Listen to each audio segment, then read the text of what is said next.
wrong way the next time you visit. So, Jason, tell us how this all started. COVID.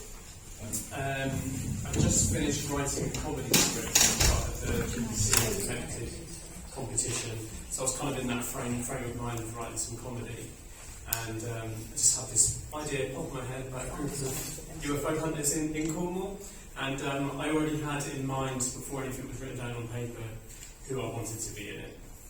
So I just sent them a message explaining my ideas, and everybody got on board, and so I said, as soon as life's back to normal, we'll get together and we'll start filming. So summer last year, 2022, shot over approximately about 5.5 days we shot it, with a budget under £1,000, so it was really done, all self-funded as well. Myself and my wife over there, Mel, who's the producer, who plays Ellie Fulton. So, quite called cheap labour. She also done the catering as well, so I can't go up. So yeah, it came from there, and we didn't know how long it was going to be, to be honest. How much of it was a script and how much of it was improvised? Well, the scenes were kind of blocked. I had an idea for each scene, so it was kind of blocked. So a lot of it was mainly improvised. I kind of explained what I wanted to happen in each scene, what I want you to say, what we need to get to, and then I just gave creative freedom to the guys, and so much happened because we'd done that. Because I leaked something in, and somebody would finish it for me, which is brilliant. Like with the NASA joke, with the what does NASA stand for? That was somebody came up and said that to me about 20 years ago. I hadn't even seen the news at that point. But luckily, Derek, who plays Percival, he knew the outcome, so he just finished it off for me. So yeah, a lot of it was improvised. So there were quite long takes. Yeah. So how many takes did you do of them? Some was just one, and some was just a couple. Right. And a lot of the time we kind of just had it on a first take because it was fresh, and it was just happening. I think the moment we tried to copy what we were doing wasn't quite the same. It was too forced. Yeah. Any comments, questions? Is there any actual fact in it? Is there a group in Cornwall? There is now. I think we're kind of talking about like the stone circles and the herders. That's all real. Yeah.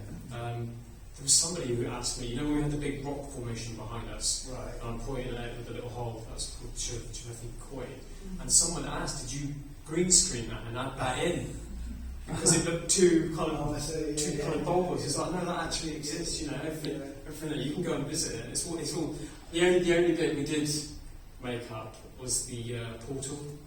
Oh yeah. I got stuck in. Yeah. The history behind that is, I think, women used to climb through it to try and get pregnant.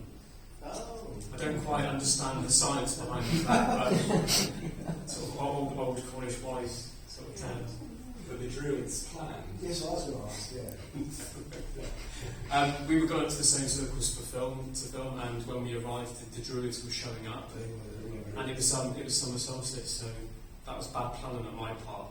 All good planning. All good planning, yeah, exactly. It's like, actually, we can use this. So all the stuff you see of us within the circles, we did first, and then as we come back down, they had fully arrived at that point. So I just said to the guys, let's just film and play with it.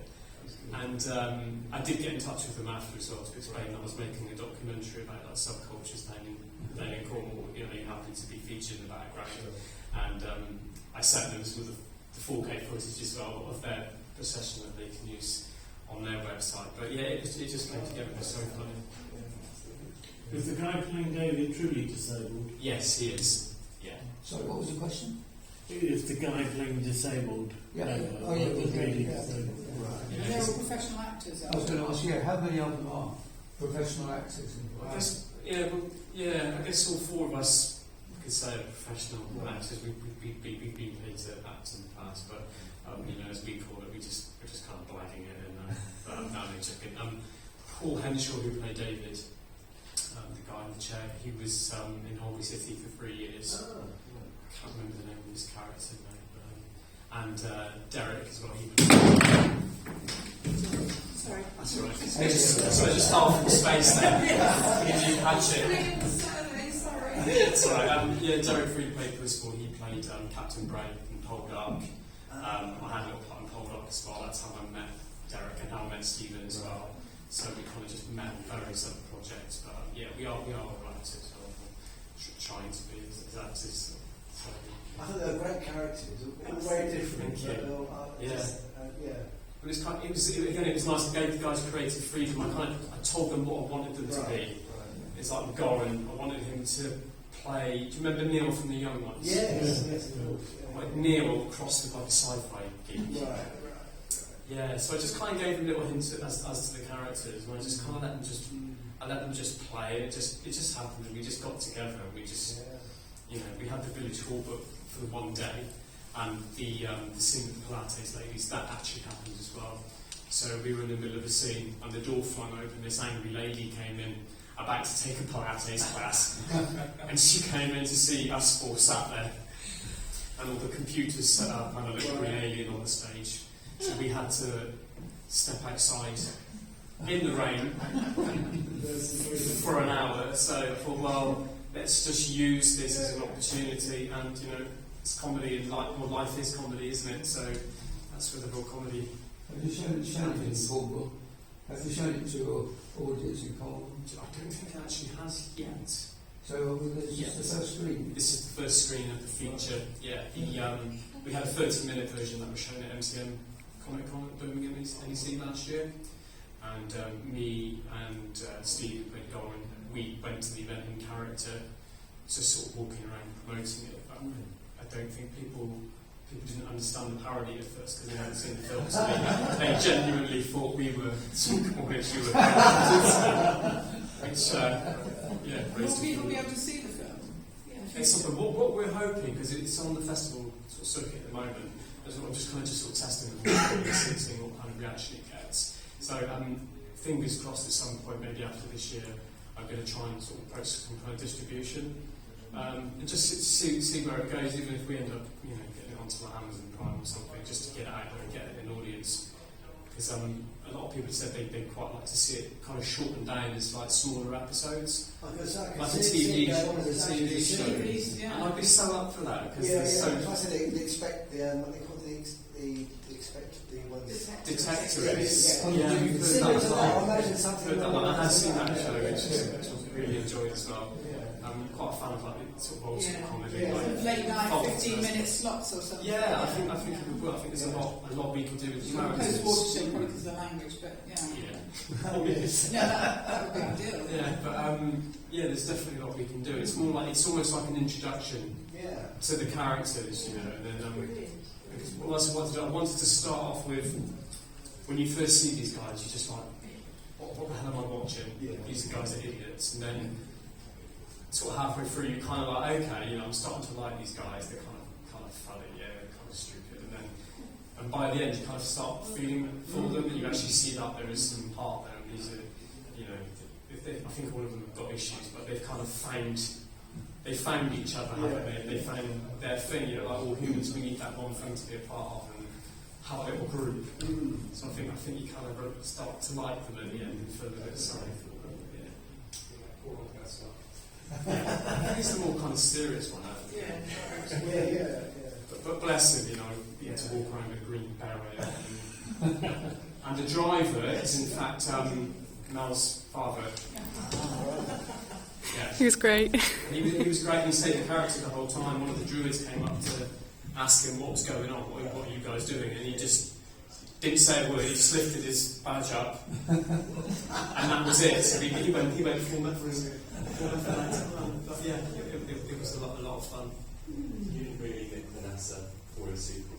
I didn't nick it. I did actually buy it though. Myself in real time. I had a day's space training at NASA. Yeah, years ago. Just the kicks. Had some spare cash and some disposable time. So I went to Florida and had a visit to NASA, and I just kind of used that story. Plus, I've had a NASA spacesuit just sat in my cupboard for about 10 years doing nothing. So it was an opportunity to wear it.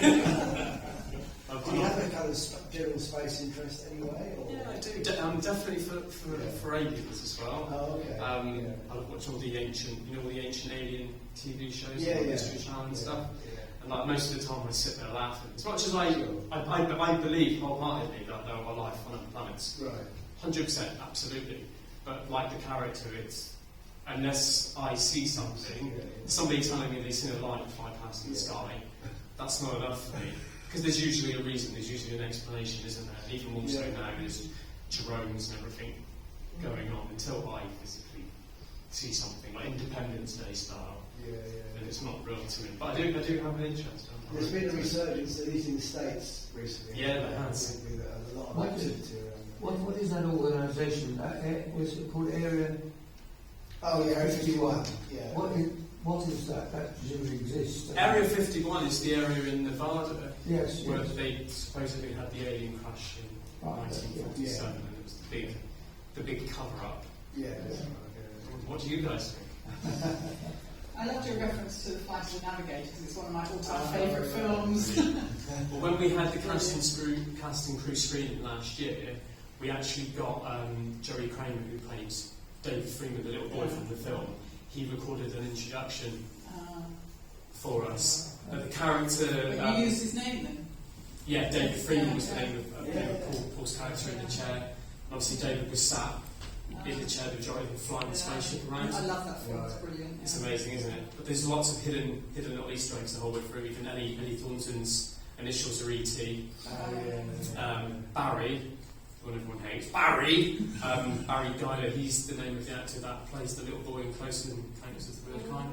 So there's loads of little things sort of hidden away. Yeah, big fans of like sci-fi as well and comedy. So yeah, it was a bit of a risk because I didn't know if it was going to work or not. What I find funny isn't necessarily what other people find funny. And comedy's quite a difficult thing to do. So obviously, if it makes one person laugh, or even if someone laughs just once in the middle, that's kind of. How did you find the reaction today? Yeah, it was enough. Could have been louder, but it's early. You guys haven't had lunch yet. There's only a few of you. I know there's a few scenes as well where it's that whole I'm not sure if I should laugh or not. And people kind of wait for someone else to laugh to go, no, it's okay to laugh. Especially some of the scenes with Paul, because obviously there's the jokes about the chair and stuff. But again, there weren't jokes where we were taking the piss out of disabilities. It's that kind of stuff that people just leaving the door closed and stuff. Stuff that happens, but playing on it.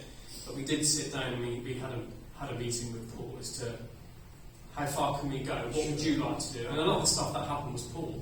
Right. He would just go for it. And at one point in our meeting, he said, "Oh yeah, if you want to pick the chair up and just carry us over carry me over something, or put me through a window or something like that." He's kind of like, "Yeah, I'm happy to do all that." Right. So yeah, we just kind of went for it. But most of it was Paul with the comedy. But being outside in the rain, that was just by chance. You can't plan all the time. The rain at a specific moment. Yeah, and you got to flip his glasses off and all that. That looked like that just kind of happened just on one take. So yeah, he was out there in the rain. Yeah. So I just thought, we'll use this. Keep shooting. So what about the women reacting to this? With the comments that you made about not joining? It wasn't offensive, was it, towards women? No? Was it offensive, was it, towards women? I was wondering how yeah. you would have reacted. I mean, I remember a long time ago I was teaching basically at Mornington Crescent, it was men only. Yeah. It was an art section, that's in Mornington Crescent. It's kind of playing on that whole inclusivity thing again, like women being allowed into certain clubs and stuff like that. Like you were saying. And so they're in the Women's Institute as well. Yes, it's all Women's Institute. Fair's fair, Maybe Starman can be the next name as the president of the Women's Institute. Was it playing football next? Parts of it span many decades. Exactly. Right, I suppose Thank you.